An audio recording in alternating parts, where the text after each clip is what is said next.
Praise the lord అందరికీ. దేవుని నామములో అందరికీ వందనాలు. నిర్గమకాండము 27వ అధ్యాయము. మరియు 5 మూరల పొడుగు 5 మూరల వెడల్పు గల బలిపీఠమును తుమ్మకర్రతో నీవు చేయవలెను. ఆ బలిపీఠము చౌచక్కముగా ఉండవలెను. దాని ఎత్తు 3 మూరలు. దాని 4 మూలలను దానికి కొమ్మలను చేయవలెను. దాని కొమ్మలు దానితో ఏకాండముగా ఉండవలెను. దానికి ఇత్తడి రేకు పొదిగింపవలెను. దాని బూడిద ఎత్తుటకు కుండలను, గరిటెలను, గిన్నెలను, ముండ్లను, అగ్ని పాత్రలను చేయవలెను. ఈ ఉపకరణములన్నీ ఇత్తడితో చేయవలెను. మరియు వల వంటి ఇత్తడి జల్లెడ దానికి చేయవలెను. ఆ వల మీద దాని 4 మూలలను 4 ఇత్తడి ఉంగరములను చేసి ఆ వల బలిపీఠము నడిమి వరకు చేరునట్లు దిగువను బలిపీఠము గట్టు క్రింద దాని ఉంచవలెను. మరియు బలిపీఠము కొరకు మోతకర్రలను చేయవలెను. ఆ మోతకర్రలను తుమ్మకర్రతో చేసి వాటికి ఇత్తడి రేకు పొదిగింపవలెను. ఆ మోతకర్రలను ఆ ఉంగరములో చోనవలెను. బలిపీఠమును మోయుటకు ఆ మోతకర్రలు దాని 2 ప్రక్కల ఉండవలెను. పలుకలతో గుల్లగా దాన్ని చేయవలెను. కొండ మీద నీకు చూపబడిన పోలికగానే వారు దాన్ని చేయవలెను. మరియు నీవు మందిరమునకు ఆవరణము ఏర్పరచవలెను. కుడివైపున అనగా దక్షిణ దిక్కున ఆవరణముగా 100 మూరల పొడుగు గలదై పేనిన సన్ననార యవనికలు ఒక ప్రక్కకు ఉండవలెను. దాని 20 స్తంభములను వాటి 20 దిమ్ములను ఇత్తడివి. ఆ స్తంభముల వంకులను వాటి పెండెబద్దులను వెండివి. అట్లే పొడుగులో ఉత్తర దిక్కున 100 మూరల పొడుగు గల యవనికలుండవలెను. దాని 20 స్తంభములను వాటి 20 దిమ్ములను ఇత్తడివి. ఆ స్తంభముల వంకులను వాటి పెండెబద్దులను వెండివి.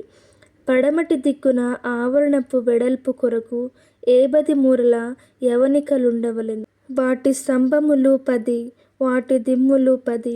తూర్పు వైపున అనగా ఉదయ దిక్కున ఆవరణపు వెడల్పు 50 మూరలు. ఒక ప్రక్కను 15 మూరల యవనికలుండవలెను. వాటి స్తంభములు 3, వాటి దిమ్ములు 3. రెండవ ప్రక్కన 15 మూరల యవనికలుండవలెను. వాటి స్తంభములు 3, వాటి దిమ్ములను 3. ఆవరణపు ద్వారమునకు నీల, ధూమ్ర, రక్తవర్ణము గల 20 మూరల తెర ఉండవలెను.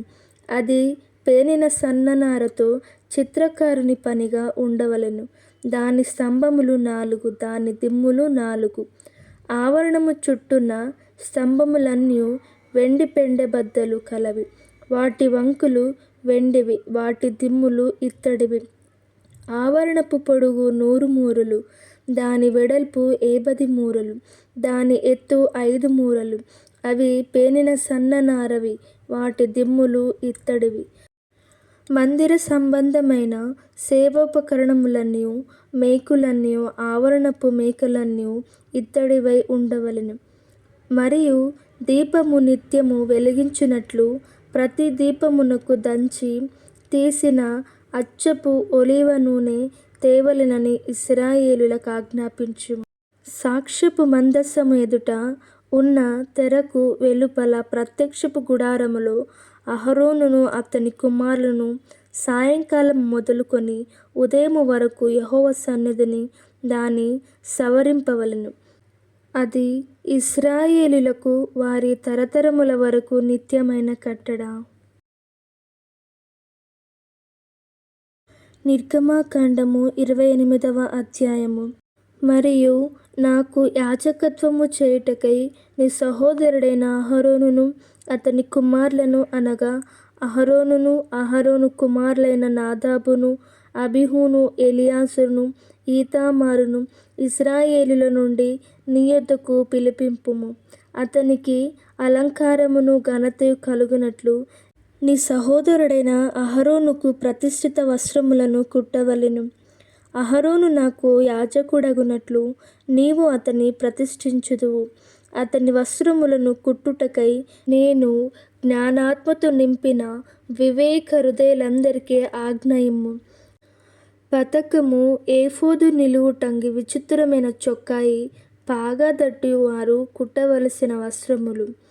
అతడు నాకు యాజకుడై ఉండునట్లు వారు నీ సహోదరుడైన అహరోనుకు అతని కుమారులకును ప్రతిష్ఠిత వస్త్రములను కుట్టింపవలెను. వారు బంగారును, నీల ధూమ్ర రక్తవర్ణములు గల నూలును సన్న నారను తీసుకొని బంగారుతోనూ నీల ధూమ్ర రక్తవర్ణములు గల ఏఫోదును పేనిన సన్ననారతోనూ చిత్రకారుని పనిగా చేయవలెను. 2 అంచుల యందు కూర్చబడు 2 భుజఖండములు దానికుండవలెను. అట్లు అది సమకూర్చబడి ఉండును. మరియు ఏఫోదు మీద నుండు విచిత్రమైన దట్టి దాని పనిరీతిగా ఏకాండమైనదై బంగారుతోనూ నీల ధూమ్ర రక్తవర్ణములు గల నూలుతోనూ పేనిన సన్ననారతోనూ కుట్టవలెను. మరియు నీవు 2 లేత పచ్చలను తీసుకొని వాటి మీద ఇశ్రాయేలీయుల పేరులను, అనగా వారి జనన క్రమము చొప్పున 1 రత్నము మీద వారి పేర్లలో 6ను, 2వ రత్నము మీద తక్కిన 6 పేర్లను చెక్కింపవలెను. ముద్ర మీద చెక్కబడిన వాటి వలె చెక్కెడివాని పనిగా ఆ 2 రత్నముల మీద ఇశ్రాయేలీయుల పేర్లను చెక్కి బంగారు జవలలో వాటిని పొదిగింపవలెను. అప్పుడు ఇశ్రాయేలీయులకు జ్ఞాపకార్థమైన రత్నములునుగా ఆ 2 రత్నములను ఏఫోదు భుజముల మీద ఉంచవలెను. అట్లు జ్ఞాపకము కొరకు అహరోను తన 2 భుజముల మీద యెహోవా సన్నిధిని వారి పేర్లను బరించును. మరియు బంగారు జవలను మేలిమి బంగారుతో 2 గొలుసులను చేయవలెను. సూత్రము వలె అల్లిక పనిగా వాటిని చేసి అల్లిన గొలుసులను ఆ జవలకు తగిలింపవలెను. మరియు చిత్రకారుని పనిగా న్యాయ విధాన పతకము చేయవలెను. ఎఫోదు పని వలె దాని చేయవలెను. బంగారుతోనూ నీల ధూమ్ర రక్తవర్ణములు గల నూలుతోనూ పేనిన సన్ననారతోనూ దాని చేయవలెను. అది మడవబడి చౌచక్కముగా ఉండవలెను. అది జేనేడు పొడుగు, జేనేడు వెడల్పు గలదై ఉండవలెను. దానిలో 4 పంక్తుల రత్నములుండునట్లు రత్నముల జవలను చేయవలెను. మాణిక్య గోమేధిక మరకతములు గల పంక్తి మొదటిది. పద్మరాగ నీల సూర్యకాంతములు గల పంక్తి రెండవది. గారోత్మతము, యష్మురాయి, ఇంద్రనీలములు గల పంక్తి మూడవది. రక్తవర్ణపు రాయి, సులిమాని రాయి, సూర్యకాంతముల గల పంక్తి నాలుగవది. వాటిని బంగారు జవలలో పొదగవలెను. ఆ రత్నములు ఇశ్రాయేలీయుల పేరుగలవై వారి పేరుల చొప్పున 12 మొదటి మీద చెక్కిన వాటి వలె వారిలో ప్రతివాని పేరు చొప్పున 12 గోత్రముల పేర్లు ఉండవలెను. మరియు ఆ పతకము అల్లిక పనిగా పేనిన గొలుసులను మేలిమి బంగారుతో చేయవలెను. పతకమునకు 2 బంగారు ఉంగరములు చేసి ఆ 2 ఉంగరములను పతకపు 2 కొసలయందు తగిలించి పతకపు కొసలనున్న 2 ఉంగరములలో అల్లబడిన ఆ 2 బంగారు గొలుసులను తగిలింపవలెను. అల్లిన ఆ 2 గొలుసుల కొసలను 2 జవలకు తగిలించి ఏఫోదు నెదుట దాని భుజముల మీద కట్టవలెను. మరియు నీవు బంగారుతో 2 ఉంగరములను చేసి ఏఫోదు నెదుటనున్న పతకము లోపలి అంచున దాని 2 కొసలకు వాటిని తగిలింపవలెను. మరియు నీవు 2 బంగారు ఉంగరములు చేసి ఏఫోదు విచిత్రమైన దట్టిపైగా దాని కూర్పునొద్ద దాని ఎదుటి ప్రక్కకు దిగువను ఏఫోదు 2 భుజభాగములకు వాటిని తగిలింపవలెను.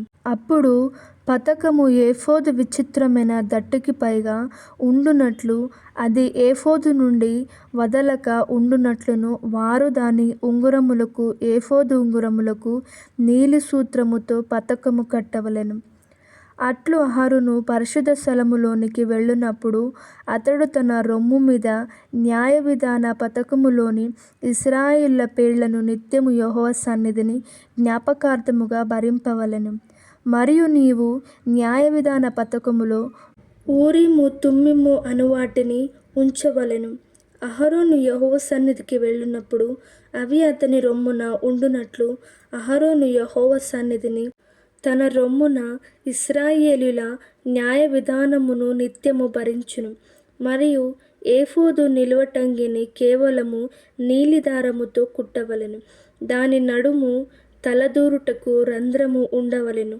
అది చినగకుండునట్లు కంఠకవచ రంధ్రము వలె దాని రంధ్రము చుట్టూ నేత పని అయిన గోటు ఉండవలెను.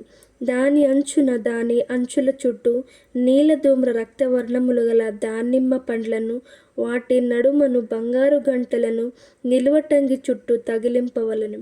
ఒక్కొక్క బంగారు గంటయు దానిమ్మ పండును ఆ నిలువటంగి క్రింద అంచున చుట్టూ ఉండవలెను. సేవ చేయునప్పుడు అహరోను దాన్ని ధరించుకొనవలెను. అతడు యెహోవా సన్నిధిని పరిశుద్ధ స్థలములోనికి ప్రవేశించినప్పుడు అతడు చావకుండునట్లు దాని ధ్వని వినబడవలెను. మరియు నీవు మేలిమి బంగారు రేకు చేసి ముద్ర చెక్కునట్లు దాని మీద యెహోవా పరిశుద్ధుడు అను మాట చెక్కవలెను. అది పాగా మీద ఉండునట్లు నీలి సూత్రముతో దాన్ని కట్టవలెను. అది పాగా ముందటి వైపున ఉండవలెను. తమ పరిశుద్ధమైన అర్పణములన్నిటిలో ఇశ్రాయేలీయులు ప్రతిష్ఠించు పరిశుద్ధమైన వాటికి తగులు దోషములను అహరోను భరించినట్లు అది అహరోను నొసట ఉండవలెను.